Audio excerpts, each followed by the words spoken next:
Why does the more potential you have, the harder it is to start? You aren't lazy. You've fallen into the potential trap. Your brain sabotages you to protect the genius version of you that only exists in your head.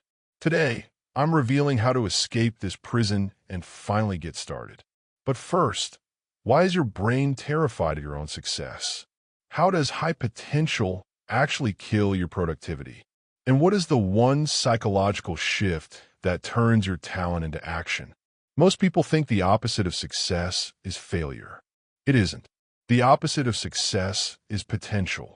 By the end of this video, you will understand a concept called the identity shield, the secret reason you've been standing still while the world moves forward. Look at your desk. Look at your browser tabs. You have the tools. You have the gifted label from your childhood. So why are you paralyzed? Because your potential is your safety net.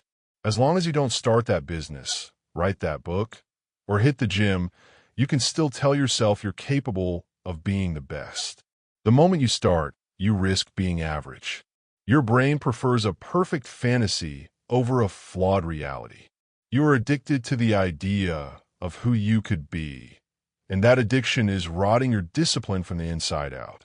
Elite performers don't have potential. They have output. To break the trap, you must commit a form of psychological suicide. You have to kill the version of you that is gifted and brilliant. Why?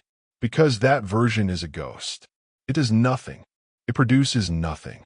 High achievers switch from an identity of being to an identity of doing. They don't care if they are smart. They care if they are finished. Imagine an architect who has the blueprint for the world's most beautiful cathedral. He carries it everywhere. People call him a genius, but he never lays a single brick. Why? Because a brick can be crooked. A brick can break. If he never builds, the cathedral remains perfect in his mind. He dies a genius with nothing but a piece of paper. Don't let your life be a blueprint for a building that never existed. Here is how you burn the blueprint and start building. Step 1. The 10-minute humiliation. Start your task with the intentional goal of being terrible for 10 minutes. This breaks the identity shield because you've already accepted being flawed. Step 2. Objective detachment. Stop saying, I am a writer or I am an entrepreneur. Say, I am a person who is currently typing. Detach your ego from the work. Step 3. The finished fetish. Fall in love with the word done more than the word perfect. A finished average project is worth infinitely more than a perfect idea that hasn't started. Stop waiting for the right time or the spark of inspiration. Inspiration is for amateurs. The rest of us just show up and work. Your potential is not a trophy. It is a debt. And every day you don't start, the interest on that debt grows until it bankrupts your soul. You're not too good for the work. You are not above the struggle.